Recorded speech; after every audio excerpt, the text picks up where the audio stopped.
Gente, eu quero conversar com você sobre o maior time de futebol que eu vi na minha vida, que foi o Flamengo de 1981.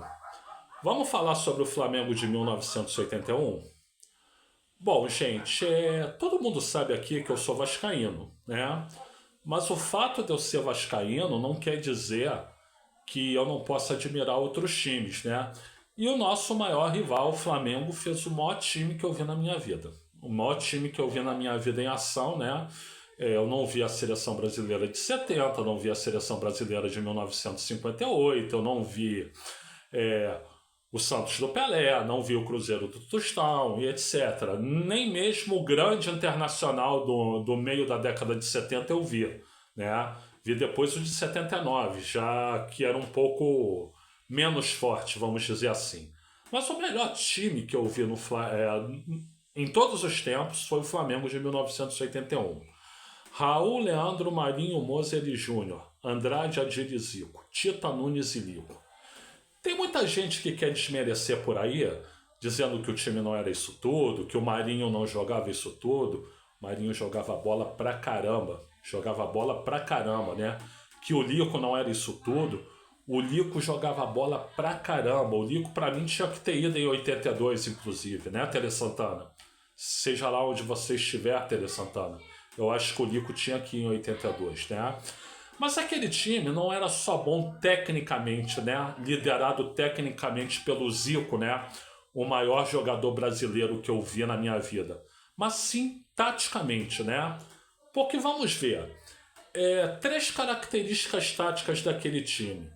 Primeiro, a importância dos dois pontas, do Tita e do Lico, né? O que acontece? Mário Jorge Lobo Zagallo já nos ensinava que era importante pegar um ponta e ajudar na composição do meio-campo, né? Normalmente era o ponta esquerda, né? Papel que ele mesmo fazia como jogador e que depois botou outros jogadores para fazer como treinador. Então isso era uma questão tática. Ora, o que o Flamengo fazia? Não apenas um ponta, mas os dois pontas faziam isso, né? Tanto o Tita pela direita como o Lico pela esquerda, né? Eles iam como atacantes, como pontas de verdade, quando o time tinha a bola, e quando o time perdia a bola, eles voltavam para ajudar no meio-campo. Então, na verdade, eles jogavam com 3 atacantes e com 5 no meio-campo ao mesmo tempo. Isso representa vantagem numérica, né?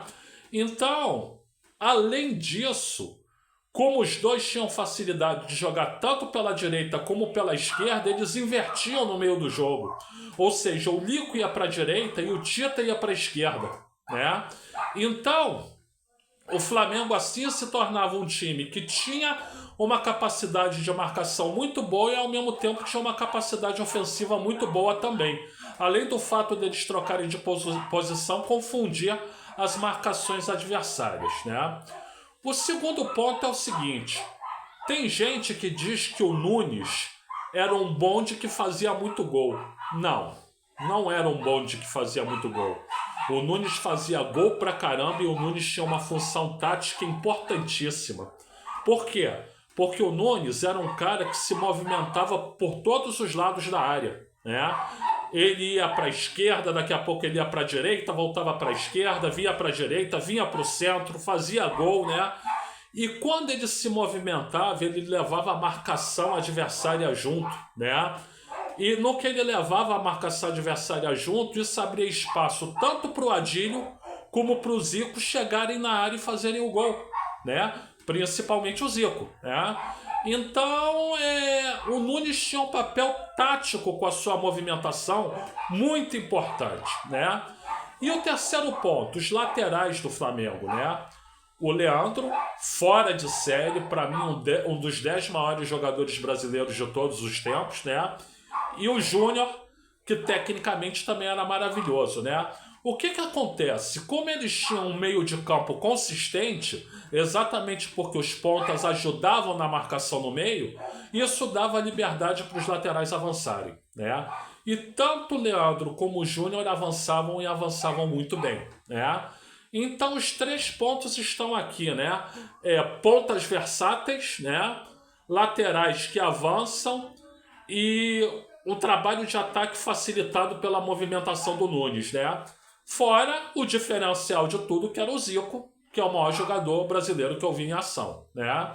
Gente, o técnico Paulo César Carpegiani contribuiu muito para isso, sobretudo colocando o Lico no time titular. Mas quem montou essa estrutura foi o Cláudio Coutinho.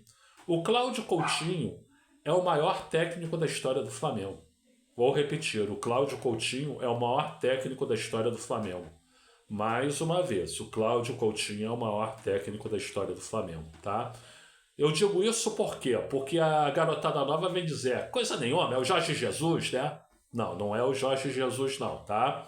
O Jorge Jesus é um técnico muito bom, mas que não é de primeira prateleira.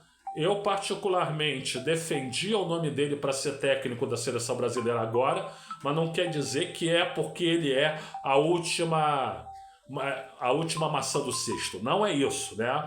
É porque o momento era o momento do Jorge Jesus, eu acho, né? Só que o Cláudio Coutinho fez muito mais pelo Flamengo do que o Jorge Jesus, né? Bom, gente, era isso que eu queria conversar com vocês. Espero que tenham gostado da análise, né? Eu sou o vascaíno Luiz Felipe Chateaubriand, que acha aquele time do Flamengo de 1981 melhor que ele já viu na vida. Muito obrigado a todas, muito obrigado a todos, muito obrigado a todos. E por gentileza, like aqui nesse vídeo, se inscreva no canal, compartilhe, ative o sininho e comente. E se tiver paciência, dê uma olhada também na descrição do vídeo.